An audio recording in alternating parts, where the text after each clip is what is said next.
unos medicamentos que se dejaron de usar hace varias décadas y que pues por la necesidad que hemos tenido últimamente de buscar nuevos recursos o desempolvar viejos recursos, nos hemos visto obligados a volver a utilizar, ya que la resistencia a los antibióticos que tenemos actualmente se ha vuelto un problema de índole global. Bueno, entonces la idea de la charla es que hagamos una revisión sobre las polimicinas que tenemos, que son, pues ya sabemos, la polimicina E y la polimicina B. Miremos, las comparemos y digamos son lo mismo, cuál es mejor y en dónde usamos cada una de ellas, y es el caso. ¿Listo? Entonces, las polimicinas pues, fueron descubiertas en 1947, en la década de los 50 se empezaron a utilizar. Son unas derivadas de un bacilo que se llama el bacilo polymyxia. La colistina está de una variedad de este mismo bacilo que se llama el colistinus. Aquí tenemos el bichito. Hacen parte de un grupo que se llaman los polipeptídicos y tenemos 5 tipos de polimicinas, de la A a la E. No usamos el resto porque la mayoría generalmente son supremamente tóxicas y no pueden ser usadas en humanos. ¿Qué pasó con estos medicamentos? Pues hacia la década de los 60, 70 se empezaron a reportar casos de toxicidad. Como sabemos, estos medicamentos tienen una fuerte nefrotoxicidad, una fuerte neurotoxicidad, a tal punto que hacia finales de los 70 y principios de los 80 se dejaron de utilizar. Y pues así pasaron varias décadas hasta que la resistencia que tenemos actualmente nos ha obligado a que los volvamos a usar. Entonces, como les dije, tenemos 2 polimicinas disponibles, la B y la E, y vamos a hablar un poquito de la química de estos medicamentos. ¿Por qué? Es un tema aburrido quizás para ustedes, pero pues es imprescindible para poder entender las fuertes diferencias que hay entre los medicamentos, su mecanismo de acción. Entonces, como les dije, es un polipéptido. Se habla realmente que es un lipopolipéptido porque tenemos también una parte lipídica allí. La secuencia se habla que es un decapéptido y tiene unas particularidades bastante interesantes. Entonces, primero tiene un bucle heptapéptido, que lo encontramos ahorita en una grafiquita. Yo sé que está incomprensible, mejor así. Tenemos un bucle que se encuentra entre esta treonina y este residuo de ácido diaminobutírico.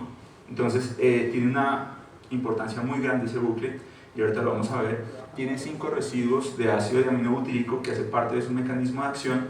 Estos residuos son los residuos no proteogénicos, que lo que hacen es que en pH fisiológico de 7.4 ellos se protonizan. Entonces se llenan de una carga positiva tan pronto entran en contacto con un pH fisiológico, o ya sea plasma, sea orina, y si estamos hablando in vitro, en un buffer a una temperatura de 37 grados centígrados, ese pH, ellos se protonizan. Son 5. ¿Y qué otra cosa tenemos? Entonces tenemos también 2 partes hidrofóbicas, que también son imprescindibles en el mecanismo de acción. Tenemos primero esta R que tenemos aquí, realmente es una cadena hidrofóbica que varía pues dependiendo si es polimicina B1, polimicina B2. Generalmente la polimicina B1, que es la que usamos, tiene una cadena de 5-metil-lactanoil, que es totalmente hidrofóbico, y pues eso es lo que más adelante vamos a ver qué hace. Tenemos también una leucina en la posición 7, y tenemos esta es polimicina, la que estamos viendo acá, que tiene en la posición 6 una de fenilalanina. La diferencia con la colistina es únicamente esa fenilalanina, que en vez de ser, como es en la polimicina, la de fenilalanina, es una de leucina. Entonces, eso es, aquí en esta gráfica podemos mirar ya cómo es la interacción un poco. Este es el bucle que les hablaba. Este bucle más los residuos que tenemos aquí, donde vemos, estos son los residuos que tenemos del ácido diaminobutírico. Lo que hacen ellos es que ellos son los que obtienen una carga positiva bastante fuerte, y se van a unir con las fuerzas aniónicas que tienen estos diaminoésteres, que ya sabemos que ya vamos a ver más adelante que contienen los lipopolisacáridos de las bacterias. Entonces esta es la importancia de la estructura, y ya pasamos a hablar entonces del mecanismo de acción. Para hablar del mecanismo de acción, entonces hacemos un breve repaso en donde vemos lo que es un lipopolisacárido. Tenemos entonces lo que es el antígeno O, tenemos después lo que es el core oligosacárido que se encuentra aquí, y finalmente tenemos el lípido A.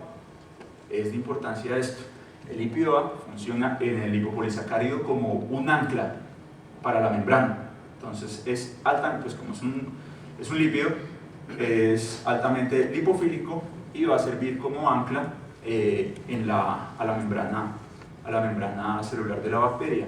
Esto y unos puentes, y estos puentes diésteres que vemos acá forman una barrera, que es la barrera que no va a permitir que nada entre a la bacteria, y esto lo hace por medio de una estabilización que la da el magnesio y la da el calcio. Como ellos son aniones, se unen a estos dicationes para pues, tener ese equilibrio. Entonces ahí es donde radica la importancia del ácido diacilbutírico que hablábamos del que tenían las polimixinas, ya que a lo que ellos entran tenemos esta gráfica, a lo que ellos entran al pH se protonizan. Entonces lo que van a hacer es llegar a este punto donde tenemos unos aniones muy fuertes que son estos diésteres, y ellos van a reemplazar ese magnesio y ese calcio que era lo que los mantenía esa barrera estable. Entonces al unirse ahí van a desestabilizar un poquito la barrera y van a permitir que entren las partes hidrofóbicas que hablábamos, que están en la posición 6 la fenilalanina, en la 7 la D-leucina, y la cadena que hablábamos del lípido que contiene la molécula de la polimixina. Y lo que ellas van a hacer simplemente es que llegan, se van a integrar dentro de la membrana de la bacteria y van a empezar a separar la membrana como tal, abriendo un poro. Finalmente eso es lo que vamos a obtener. Entonces aquí tenemos una grafiquita donde vemos cómo se une, lo que vemos en forma espiral sería un esquema de las polimixinas, cómo se une y finalmente terminan abriendo un poro dentro de la membrana que va a hacer que se pierda material celular, que penetren sustancias, que se pierda, mejor dicho, lo que es la integridad de la célula y finalmente la muerte de las bacterias. Otro punto importante y que ha sido de alta discusión y que ha sido un tema oculto por muchos años ha sido las características farmacocinéticas y farmacodinámicas de las polimixinas. Entonces vamos a hablar un poquito de ellas. Aquí tenemos, y para poder comprender qué pasa con la colistina, tenemos que entender muy bien qué diferencia hay, porque pues todos sabemos que lo que se comercializa no es colistina base como tal, sino el colistimetato sódico. Entonces, ¿qué es eso? Aquí tenemos un esquema el mismo esquema que hemos visto antes, lo único que vemos aquí la diferencia que no está la de fenilalanina sino la de leucina. A esto lo pasan por un proceso con formaldehído, luego lo pasan un proceso con bisulfonato sódico, y lo que va a hacer es coger la misma estructura y la vamos, donde están aquí tenemos los residuos del ácido diaminobutírico, y esto lo vamos a unir con el proceso que le acabo de decir y los vamos a tapar.